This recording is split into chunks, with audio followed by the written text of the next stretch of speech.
again. I just cut my bangs. I am aware they're not even. I don't care. Please watch your tail. I don't care that they're not even. It'll do. I just got off of work.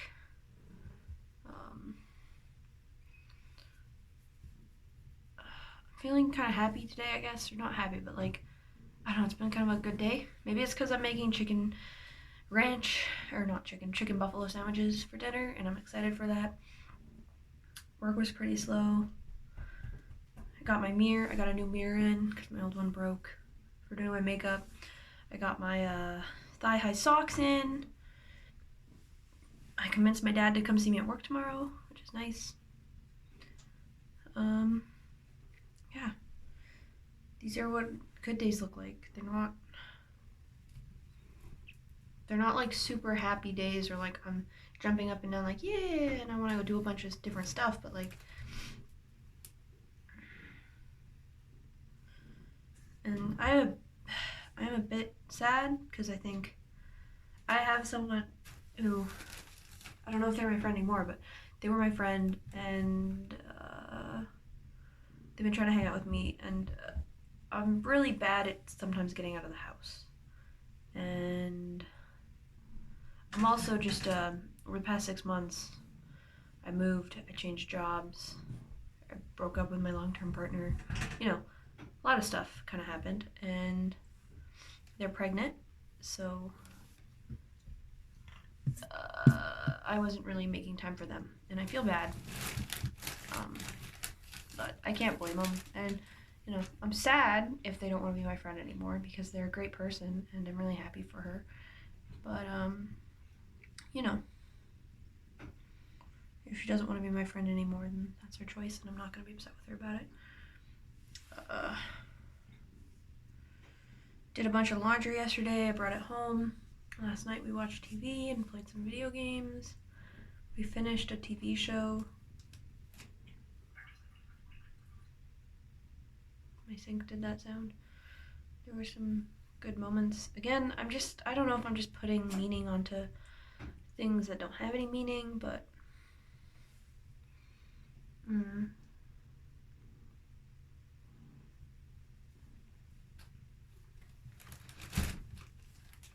that sound is my cat flopping because he wants to be pet. I don't know. It's just like I had work today. I only had 2 tables. That's fine. I didn't make very much money. I made $10. That's fine. I'm going in early tomorrow with my dad.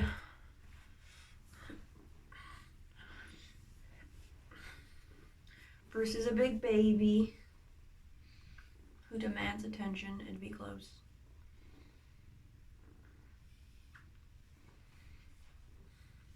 Hoping I can play D&D sometime this week.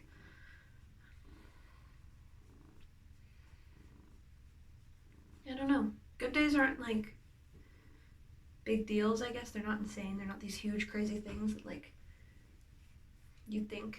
When you think of like people having good days on depression, when you see how low it is,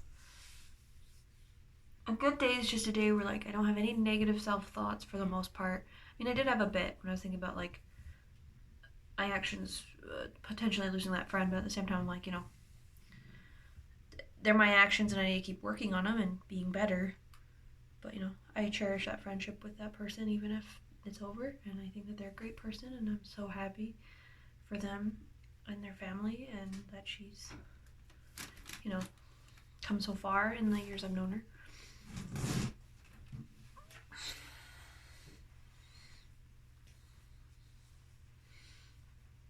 Yeah, it's like, and that's a healthy way to look at it. Like the whole thing, I've talked a bit about the friend I have who's being very not healthy right now. I'm talking a bit about him, and the whole fact is like I think he sees people not wanting to be his friends as like them betraying him, and you shouldn't see that way. Sometimes people just grow apart, and sometimes your actions don't align with somebody else's. They might once have, but they don't now currently, and that's fine. people change. It's healthy. It's fine. You know, you're very rarely, I am playing with my bangs, shut up. You're very rarely going to have friends who are going to be there your entire life. On that note, I am seeing my best friend on Thursday. We're going to go to a bookstore and have lunch and look at books, which is good.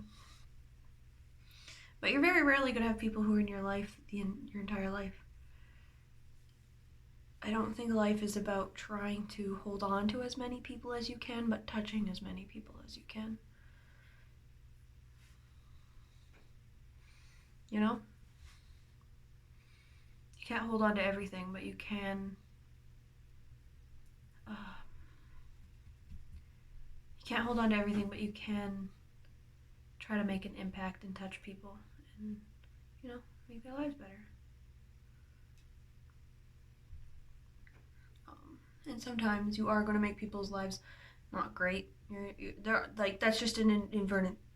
Everybody at some point is going to hurt somebody and maybe not do permanent damage, but you're gonna hurt them, and you have to accept that when you do that, you cannot sit there and think about it all the time. When you do it, you have to focus on being better and not continuing to do it. You know? If this person doesn't want to be my friend anymore, and they do consider themselves hurt, it's my job to continue to try and be better so I don't do it again. And I can't communicate how much I care about that person. I do care about them deeply, even if I'm not the best at expressing it. I do care about her very much. She's a very nice person. She's very sweet. I think that she's just the bee's knees, but, you know, I have my own stuff I have to work on, and that's totally fine.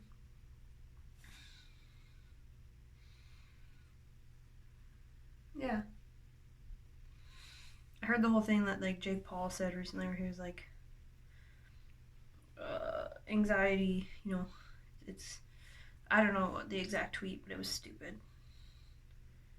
But that goes back to my whole thing where I'm like, I don't think Jake Paul I don't think he has a good understanding. He might have anxiety, but I don't think he has anxiety that, like, I have or anybody else has. He has a kind of personality, I think, where, like, if he ran into his ex-girlfriend, he wouldn't freeze up and start worrying and, you know, like, what does she think? Oh, shit, what am I wearing? Like, I don't think he has that kind of thought. I think he has the kind of thought that is like, I'm going to show her. She's going to see how great I am.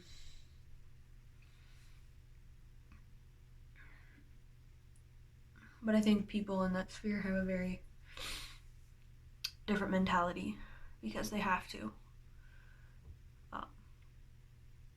I don't like the Pauls at all. I'll never like Logan Paul. I'll never forgive him for what he did. And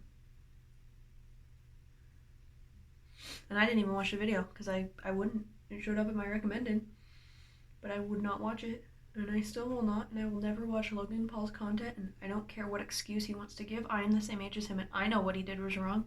He knew what he did was wrong. He just didn't care. But that's the mentality they have. When you get into, like, that position, you have to have this idea of, like, I'm untouchable.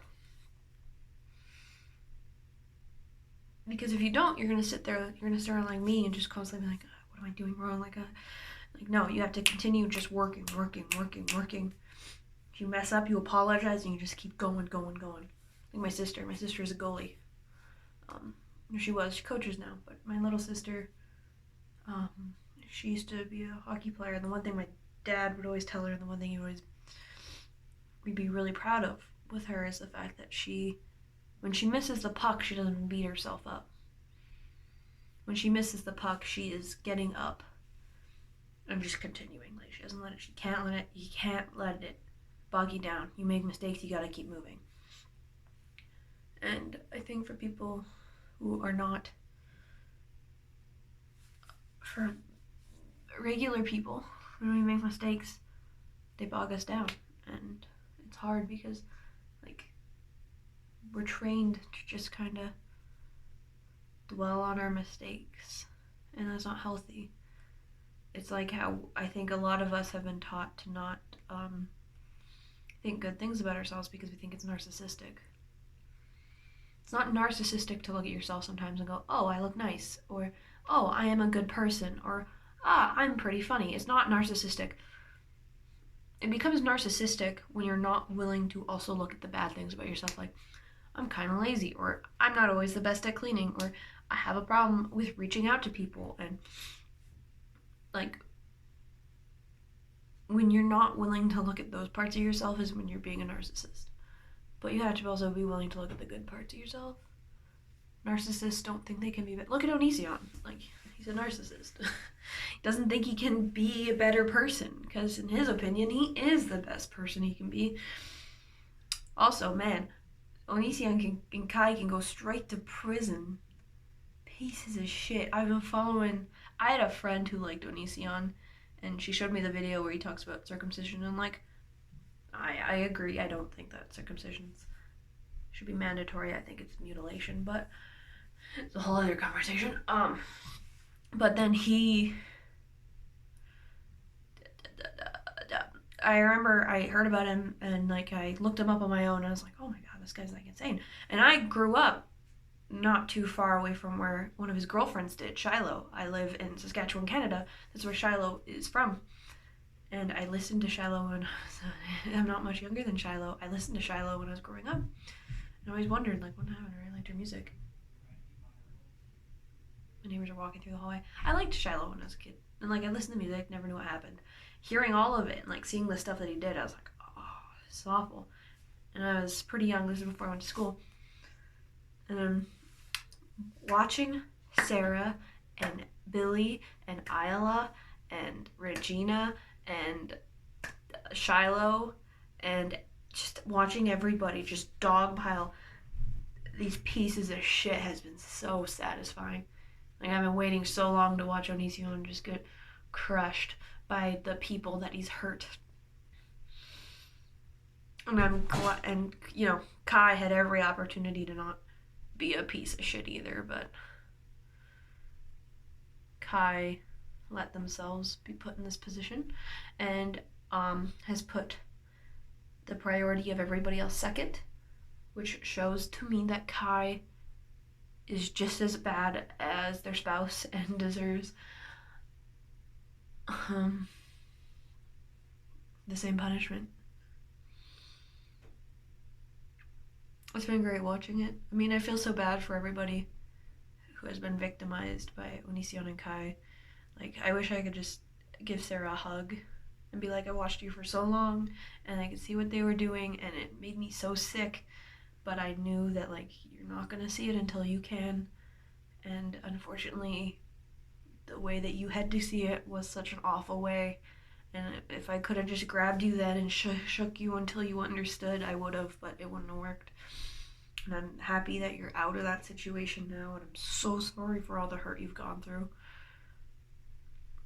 I can't. I wish I could tell. Like, I follow Shiloh on Instagram, and I'm always tempted to be like, I'm so happy to see you back. Like, I grew up listening to music. Like, I can sing Operator still. And, like, I never saw Shiloh, but, like, there's another band that used to tour with Shiloh that I've seen a few times. But, another Canadian band. But, like, Shiloh's such, like, a inspiration, I guess, for me. Seeing somebody go from that lowest point to, you know, standing again. It's nice. Just, it's been, yeah. It's like, on a side note, like, I really like Katya Zamolodchikova. Yeah, Katya from RuPaul's Drag Race. It's a drag queen, and I really admire. I know he doesn't like when people use his real name, so I'm not gonna say it. But I really admire when Katya went on break. It was like, look, I need to take care of my mental health, and like, I really admire Katya for that, and I'm really somebody who often feels like I can't take time for myself when it comes to my mental health. I need to worry about other people, and you know, making other people happy and proud. It was nice to see that, like, yeah, you gotta sometimes take a break and you gotta step back. Now, I am willing to admit that people like Katya, have more resources to get help than I do. But I also have the privilege of not having had a substance abuse problem. So it's the big thing people need to understand with like privilege is it's not just like I'm a sociology minor. Like one of the things we talked about is how one of the bigger predictors of privilege now is wealth, and I think that's a big thing. But there's so many different types of privilege, and understanding it, like I do have some sort of privilege because I'm white, and I have some kind of privilege because I'm not addicted to substances, but I don't have certain privileges because of my gender or, you know, the way I was raised and my income level. That's a whole other conversation that you're not here for. Yeah, these are good days where like I can talk and think about things other than my mental health and how shitty my life is sometimes. And I can rant and bitch about Onision.